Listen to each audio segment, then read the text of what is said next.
తాకట్లో ఉన్న బంగారాన్ని విడిపించి ఆ రోజున మార్కెట్ ధర కట్టి మిగిలిన డబ్బును మీకు అందిస్తుంది కొమ్మూరి గోల్డ్.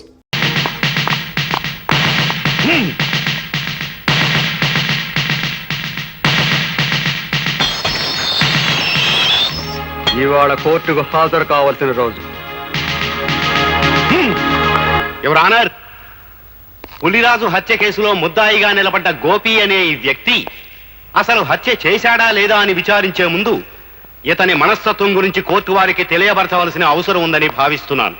అందుకని ఒకరిద్దరు సాక్షుల్ని విచారించేందుకు అనుమతి ఇవ్వాల్సిందిగా కోర్టు వారిని అభ్యర్థిస్తున్నాను.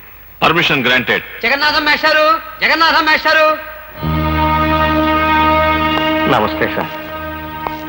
జగన్నాథ మాస్టారు, ఒకప్పుడు మీరు పెన్షన్ కోసం నిరాహార దీక్ష చేస్తుంటే పోలీసులు మిమ్మల్ని స్టేషన్ తీసుకెళ్లారు. అవును. ఇన్స్పెక్టర్ మీ మీద చేయి చేసుకోవడం చూసి ఆ సమయంలో కానిస్టేబుల్ ఉద్యోగంలో ఉన్న మీ శిష్యుడు ఏం చేశాడో చెప్తారా?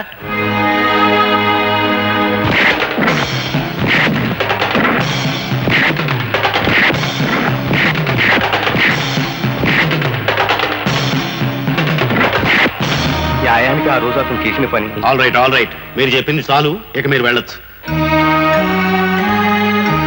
యువర్ ఆనర్, గోపికి ఉద్యోగం వచ్చింది అదే రోజు ఉదయం.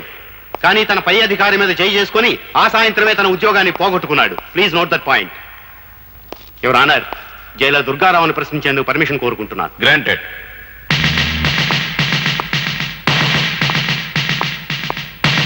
జైలర్ గారు, ముద్దాయి గోపి మిమ్మల్ని కొట్టాడు, అవునా? అందుకు సమాధానం ఆయన చెప్పనవసరం లేదు, నేనే చెప్తాను. గుడ్, చెప్పు. ఆయనే కాదు, ఆయన కానిస్టేబుల్స్ ని కూడా చిత కొట్టాను.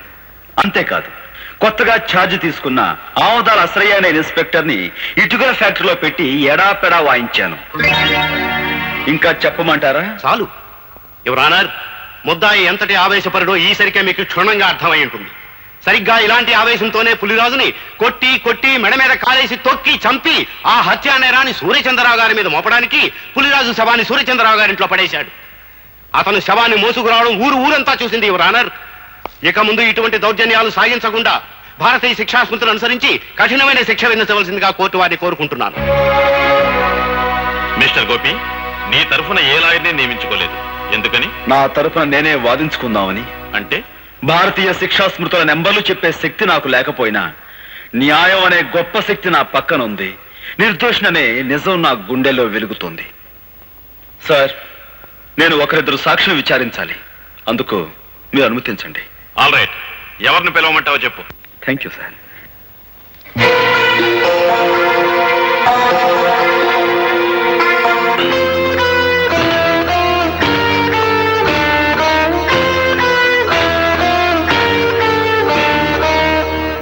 నువ్వేం ప్రశ్నించదలుచుకున్నావో ప్రశ్నించు. చూడండి సూర్యచంద్రరావు గారు, నేను ఆవేశపరునని తెలిసి మీ కూతుర్ని నాకెందుకు ఇచ్చారు?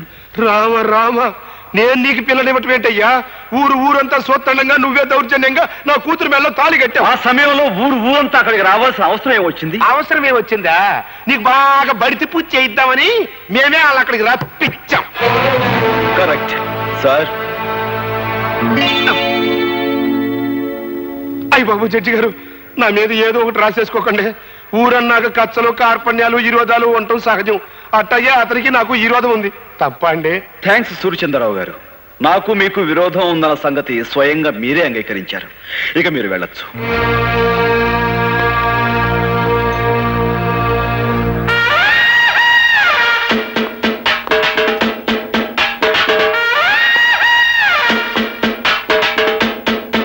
మీరు పిలవకుండానే బోన్లోకి వచ్చి నిలబడ్డారు.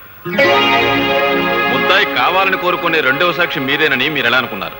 Sorry sir. ఆగు సార్, ఆయన నేను కొన్ని ప్రశ్నలు అడుగుతాను, దయచేసి అనుమతించండి. Yes, proceed. నేను ఆ పులిరాజుని సూర్యచంద్రరావు గారి ఇంట్లో పడేసినప్పుడు మీరు అక్కడే ఉన్నారు, అవునా? అవును.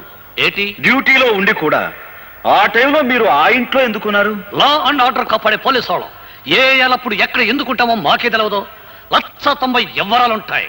ఆ 191 ఎవ్వారంగా నన్ను అప్పుడే ఎందుకు అరెస్ట్ చేయలేదు? అదేం ప్రశ్న? నువ్వు మాకు చిక్కుకుండా పారిపోయావు. పారిపోయేంత పిరికివాడు కాదు ఈ గోపి ఇన్స్పెక్టర్. పులిరాజు బతికే ఉన్నాడు కాబట్టి నువ్వు నన్ను అరెస్ట్ చేయలేకపోయావు. నేను వెళ్ళిన తర్వాత నువ్వు సూర్యచంద్రరావు కలిసి ఆ పులిరాజుని హత్య చేశారు. అబద్ధం. నువ్వు నిజం చెప్తావని నిన్ను బోనెక్కించలేదు. నువ్వు చెప్పేదంతా జడ్జి గారు నమ్ముతారని కూడా నేను అనుకోవటం లేదు. నీ మాటలకి చేతలకి ఎక్కడ పొంతన లేదనే విషయం జడ్జి గారు గుర్తిస్తే చాలు. ఇక నువ్వు వెళ్ళొచ్చు. మిస్టర్ గోపి, నీకు ఆ సూర్యచంద్రరావు గారికి మధ్య శత్రుత్వం ఉందని, అసలే గారి మాటలకి చేతలకి పొంతన లేదని నిరూపించినంత మాత్రాన వాళ్ళు నేరస్తులైపోరు. ఏదైనా జరిగితే అది జరిగిందని సాక్ష్యం ఉండాలి. నేనే హత్య చేశానని, ఆ హంతకు నేనే అని చెప్పే సాక్షులు ఎవరున్నారు? నువ్వు పులిరాజు శవాన్ని మోసుకొస్తుండగా ఊరంతా చూసి పులిరాజు శవాన్ని కాదు, స్పృహ తప్పిపోయిన పులిరాజు. నువ్వు గట్టిగా వాదించినంత మాత్రాన లాభం లేదు. పులిరాజు బ్రతికే ఉన్నాడని సాక్ష్యం కావాలి. ఆ పులిరాజుతో నేను పాండవుల మెట్ట దగ్గర పోట్లాడే మాట నిజం. అతని బాగా చితకతన్ని ఏ సూర్యచంద్రరావు అయితే నా మీదుగా అతను ఉసిగొలిపాడో ఆ సూర్యచంద్రరావు ఇంట్లో అతన్ని పడేశాను. ఆ మాట నిజం. నేను తిరిగి వెళుతుండగా పులిరాజు దాహం దాహం అని అరిచాడు. అక్కడున్న సూర్యచంద్రరావు గాని అశ్రయ్ గాని అతని గొంతులో నీళ్లు పోస్తారన్న నమ్మకం నాకు లేక నేనే వెళ్ళి అక్కడున్న జగ్గు తీసుకుని అతని నీళ్లు పట్టించాను. అతను తాగాడు. నిజంగా అతని గొంతు వెంకులు తిరిగి చనిపోయి ఉండుంటే అతను నీళ్లు ఎలా తాగలడు, ఎలా గుట్టలు వేయగలడు? కనుక ఆ నేరం నా మీద మోపేందుకు సూర్యచంద్రరావు అసలు పులిరాజు గొంతు మీద కాలు వేసి తొక్కి చంపారు. ఇది పచ్చి నిజం. నువ్వు పులిరాజుకు మంచినీళ్లు పట్టినట్టు అతను తాగినట్టు ఏమిటి సాక్ష్యం?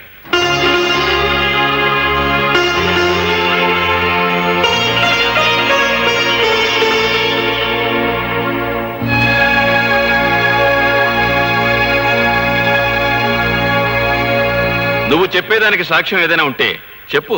ఆ ప్రత్యక్ష సాక్షి ప్రస్తుతం ఇక్కడ లేరు. దయచేసి మీరు నాకు 2 రోజులు గడువు ఇవ్వండి. ఈ 2 రోజుల్లో నేను సాక్షిని ప్రవేశపెట్టలేకపోతే ఆ పులిరాజును నేను చంపినట్లుగానే భావించి మీరు ఏ శిక్ష విధించినా సరే మీ ఇష్టం.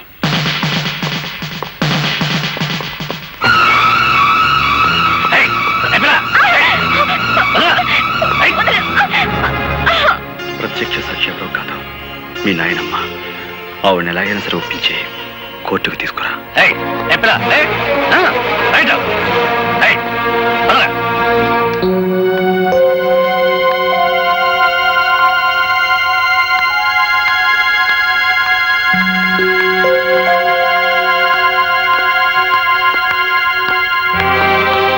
ఎవరమ్మాయి నువ్వు?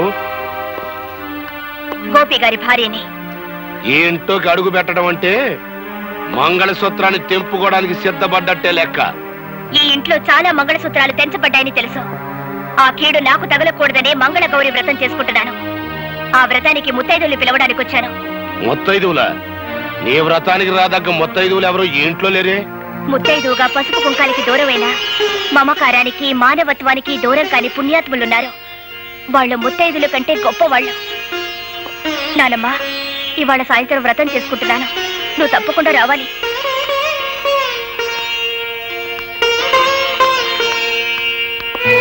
అమ్మా, నువ్వు ఈ వ్రతానికి వెళ్తలేదు. వెళ్ళావు, కూతురుతో పాటు నా కన్న తల్లి కూడా చచ్చిపోయిందనుకోవాల్సి వస్తుంది.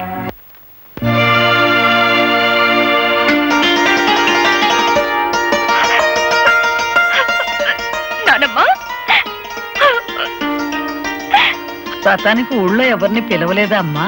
నువ్వొక్కదానివి దీవిస్తే ముక్కోటి దేవతలు దీవించినట్టవుతుందని నిన్ను తప్ప మరెవరిని పిలవలేదు నాన్నమ్మా. కంటికి కనపడిన గౌరీదేవి రాధమ్మను అనుగ్రహించకపోయినా మీ గుండెల్లో పెట్టుకు పెంచిన మీ మనవరాల్ని మీరు దీవిస్తే చాలమ్మా. మా అమ్మగారు ఆశీర్వాదం తీసుకోమ్మా. నన్ను దీర్ఘ సుమంగళిగా ఆశీర్వదించు నానమ్మా.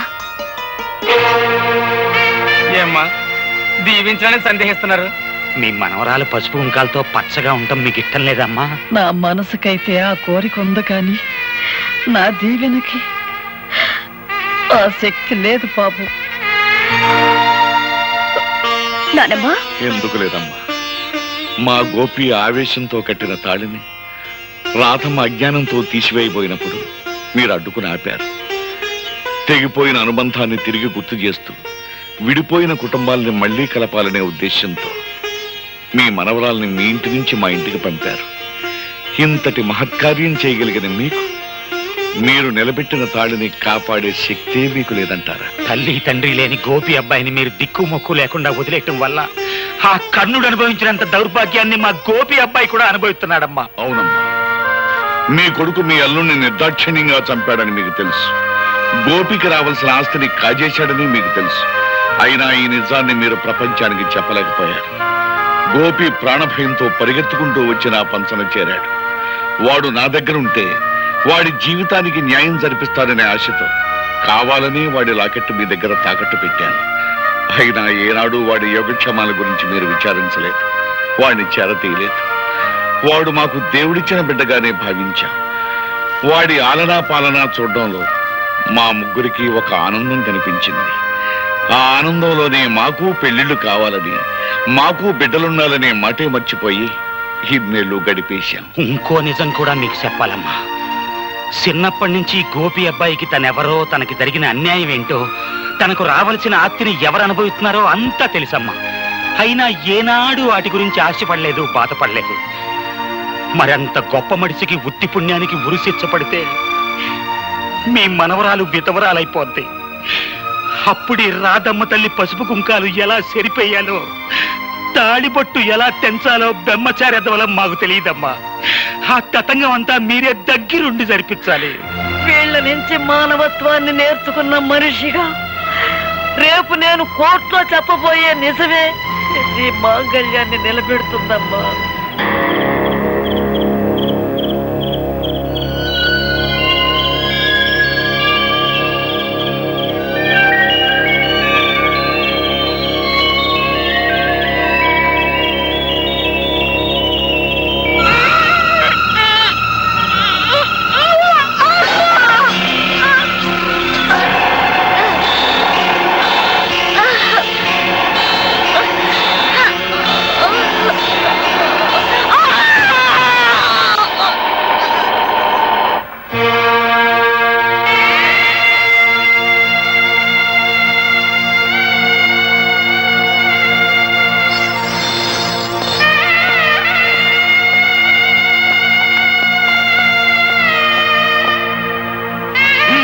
ఎక్కించండి.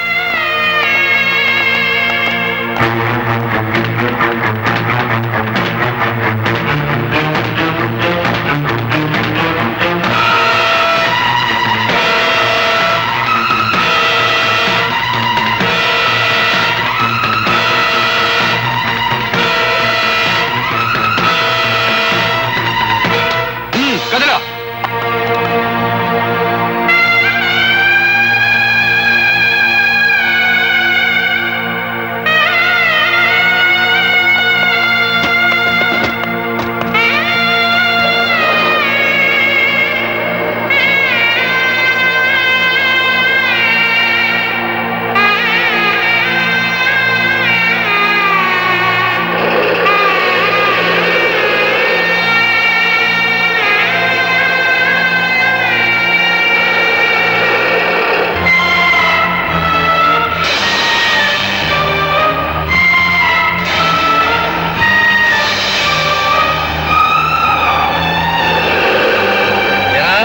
నడుము నిలబట్టలేదా?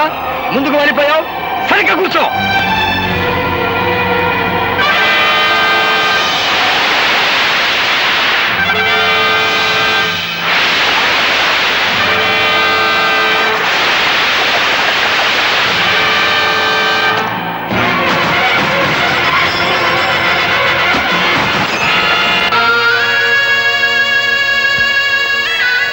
అమ్మా, ఇప్పటికే చాలా ఆలస్యమైపోయింది.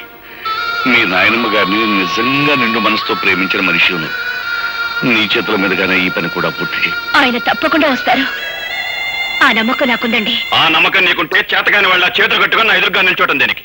వెంటనే మన బలగాన్ని తీసుకుని శ్మశానానికి వెళ్ళు. ఆ గోపిని పట్టుకో. Yes sir.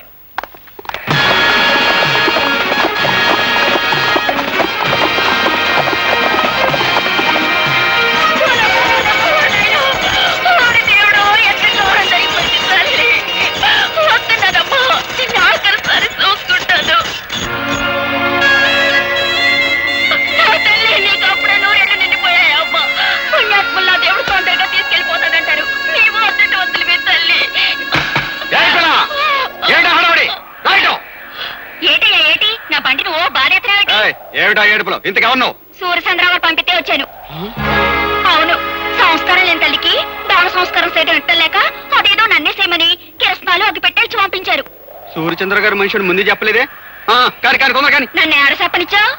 తొందర కాని.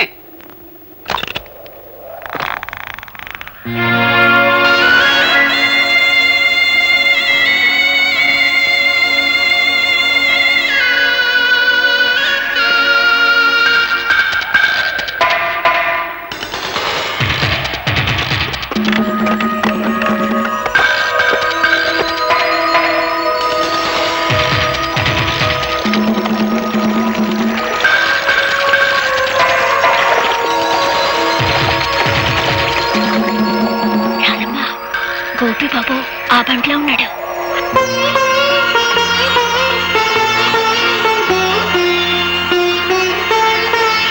అబ్బాయి పోలీసుళ్ళు. అట్టమ్మా, అయ్యో అగ్గిపెట్టి బండ్లో మర్చిపోయాను. ఇటు ఇయ్యమ్మా. నేను ఇస్తాను. వద్దండి, ఎవరి చేత్తో తలకొరి పెట్టాలో వాళ్ళ చేత్తోనే పెట్టాలి, లేకపోతే రుణానుబంధం తీరదు.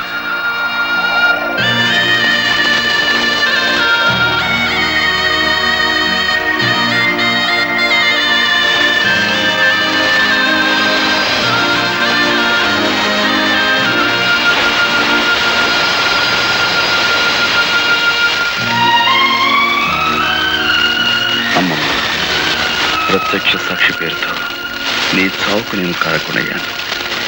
నన్ను క్షమించు.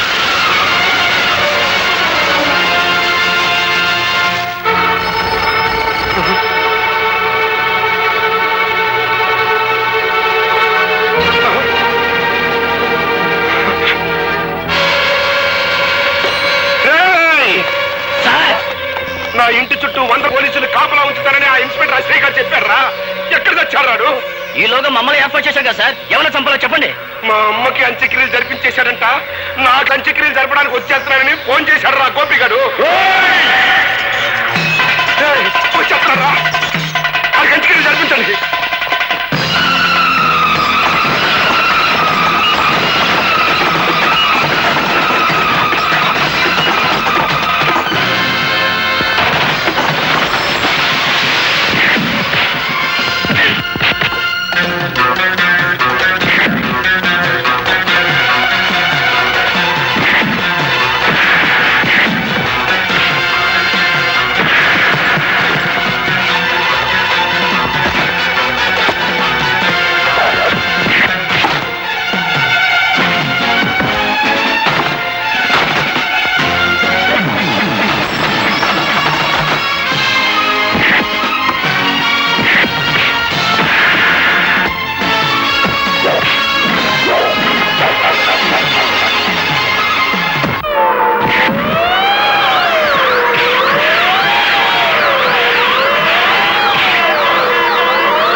శ్రేయ, సమయానికి వచ్చేసావు. వస్తున్నా.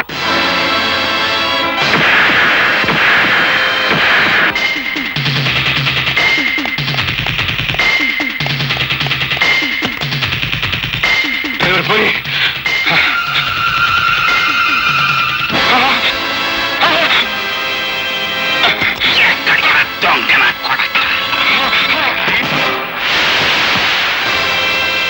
మోసం చెయ్యటం నీకొక్కడికే తెలిసిన విద్య కాదురా. అదే మోసానికి నేను దిగజారితే నీ బతుకు చూస్తుండవు.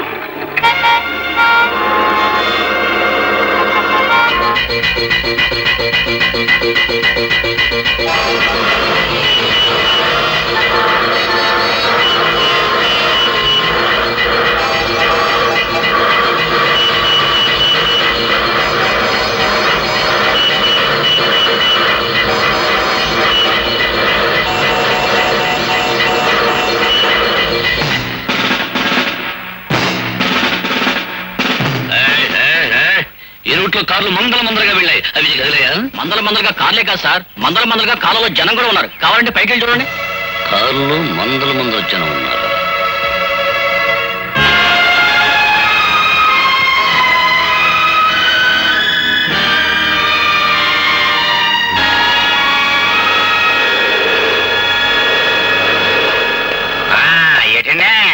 వంటశాల మీదకి మిడతల దండ వచ్చినట్టు మీ పోలీసులు అంతా ఒకేసారి వచ్చారు. ఏమన్నా కిరికిరియా? మిమ్మల్ని అందరూ అరెస్ట్ చేసి తీసుకెళ్ళడానికి ఫుల్ పవర్ తో వచ్చాం. మమ్మల్ని అందరినీ అరెస్ట్ చేయాలంటే ఈ ఊరు జనాభా 7,500, మీ జీపులు 5 సాలం. ఇంతకీ మమ్మల్ని ఎందుకు అరెస్ట్ చేస్తున్నారో చెప్పనే లేదండి. జైల్లోంచి తప్పించుకున్న గోపి మీలో ఉన్నాడని మాకు నమ్మకం. బాలే కనిపెట్టేశారండి. నేనేనండి గోపిని. మారేసంలో నేనండి గోపి, నన్ను అట్టుకెళ్ళండి. అబ్బా, నేనే గోపిని, నన్ను అట్టుకెళ్ళండి. నేనే గోపి.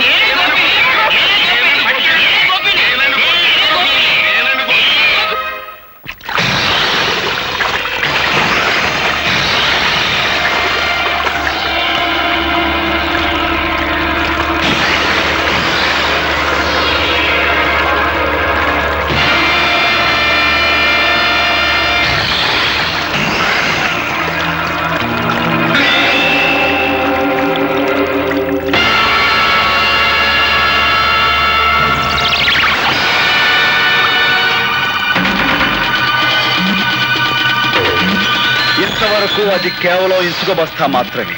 ఈ క్షణం నుంచి అది నీ ఆయుర్దాయం. అందులోని ఇసుక కిందకు రావటం అంటే క్షణ క్షణం నీ ఆయుర్దాయం తరిగిపోతున్నట్టే లెక్క.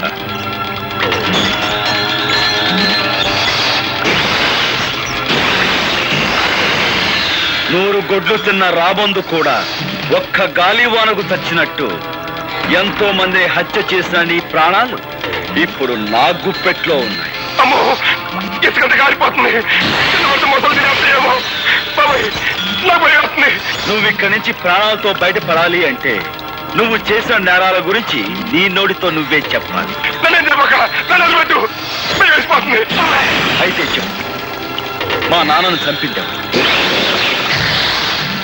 నేనే, కానీ ఆ పని చేసి చాలా అయిపోయిందిగా.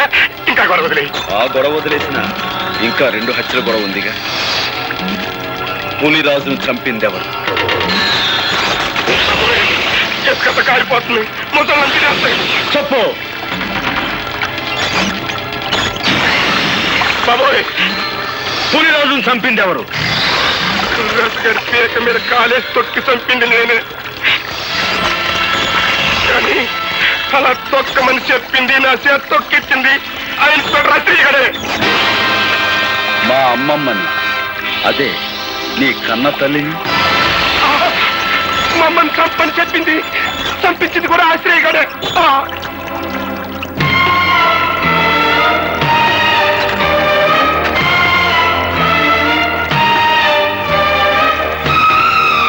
మీరే నిజమైన హంతకులని నీ నోటితో నువ్వు చెప్పిన ఈ సాక్ష్యం చాలు నేను నిర్దోషాన్ని నిరూపించుకోవడానికి.